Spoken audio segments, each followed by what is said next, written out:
पाकिस्तान के अजीम तरीन खानों में शुमार होता है खैबर पख्तूनख्वा में बनने वाले चपली कबाब का। मेरे हिसाब से ये उन चंद खानों में से एक है जिनको घर पे जितना भी अच्छा बना लें, बाज़ार से मिलने वाले चपली कबाब की बात ही कुछ और है। ख़ास तौर पे मर्दान या पेशावर में तो इस डिश का कोई जवाब नहीं। आज हम खैबर पख्तूनख्वा से इंस्पिरेशन लेते हुए बनाएंगे बीफ के चपली कबाब।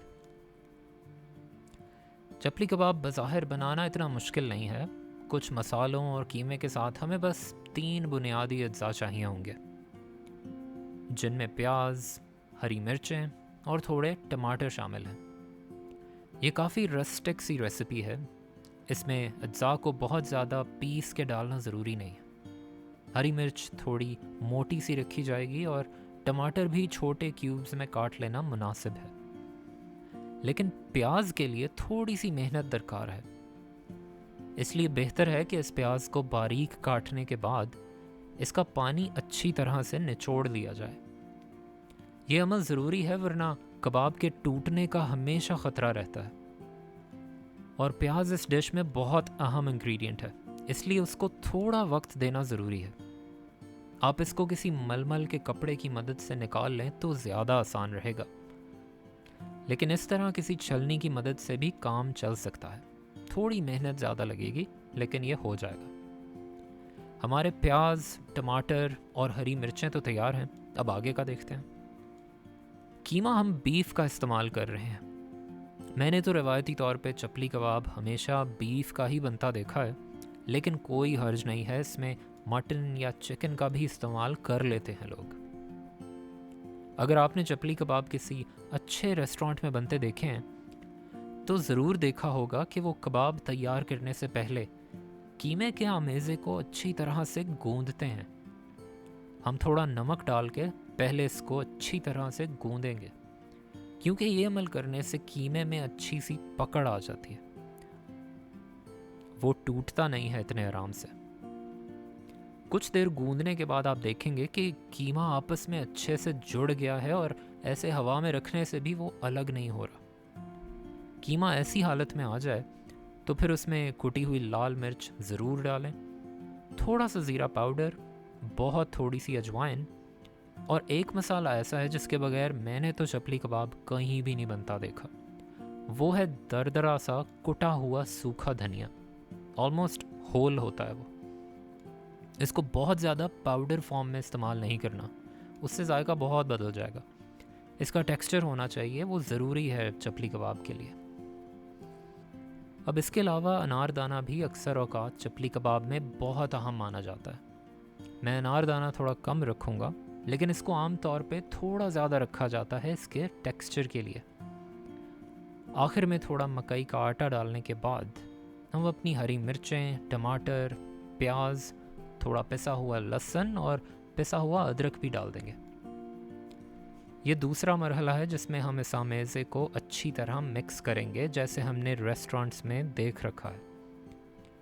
ये कीमा जितना ज़्यादा गूंदेंगे उतना ही अच्छे से बाइंड होगा। इसको जांचने का एक अच्छा तरीका ये है कि अपने बर्तन को ऐसे उल्टा के देखें। कीमा बर्तन से अलग भी नहीं हो पाएगा, क्योंकि वो अच्छी तरह जुड़ चुका है आपस में। मैंने चपली कबाब 3 तरह से बनते देखे हैं। एक तो सीधा सादा चपली कबाब है, जैसा मिक्सचर हमने तैयार कर लिया है। एक और अंदाज़ देखने में आता है जिसमें पके हुए अंडे के साथ भी कबाब को बनाया जाता है। और तीसरा अंदाज़ ऐसा है जिसमें कबाब में बोन मैरो यानी नल्ली का भी इस्तेमाल किया जाता है। हम आज ये तीनों तरीके एक्सप्लोर करेंगे। इसके लिए हम एक साइड पे पहला कबाब बना के रख देते हैं, जिसमें मज़ीद कुछ ऐड नहीं करना। फिर दूसरे कबाब में फ्राई हुआ हुआ एक अंडा मिक्स करके इसको चपली कबाब की शेप दे देंगे। और इस तीसरे कबाब को शेप देने के बाद नल्ली के छोटे से टुकड़ों को ऊपर से दबा के डाला जाएगा। मैंने अक्सर शनवारी रेस्टोरेंट्स में बिल्कुल ऐसे ही देख रखा है। इस तरह बन जाएंगे 3 तरह के चपली कबाब। अगर इसको ज़्यादा पख्तून अंदाज में बनाना हो तो इसको बीफ की चर्बी में फ्राई करके देखें। इसके लिए थोड़ी और मेहनत दरकार है, लेकिन अगर चर्बी के टुकड़ों को छोटा छोटा काट के इनको किसी पैन में 10 से 15 मिनट के लिए फ्राई करें तो अच्छा खासा फैट पिघल के निकल आता है, जो कि शैलो फ्राइंग के लिए काफ़ी होगा। इस झंझट से बचना हो तो घी या कुकिंग ऑयल का इस्तेमाल कर लें, कोई मसले वाली बात नहीं है। इसको फ्राई करने के लिए चर्बी या तेल गर्म होना चाहिए, कह सकते हैं तकरीबन 180 डिग्री सेल्सियस के करीब, जिसमें अगर आप कबाब डालें तो वो फ़ौरन बबलिंग करता हुआ फ्राई होना शुरू हो जाए। चपली कबाब फ्राई करना मुश्किल नहीं है, बस थोड़ी तेज़ आंच पे इसको 1 से 2 मिनट फ्राई करेंगे दोनों तरफ से। याद रहे कि चपली कबाब का रंग गोल्डन ब्राउन नहीं होता, क्योंकि इसकी कोई कोटिंग नहीं है।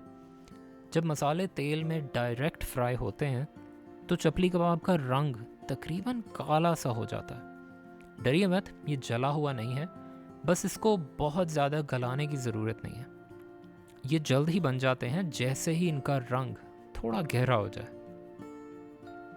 अब पेशावर में तो इसको अक्सर नान के साथ ही खाया जाता है, लेकिन मैं बस हल्का सा नींबू डाल के इसको ऐसे ही सर्व कर रहा हूँ।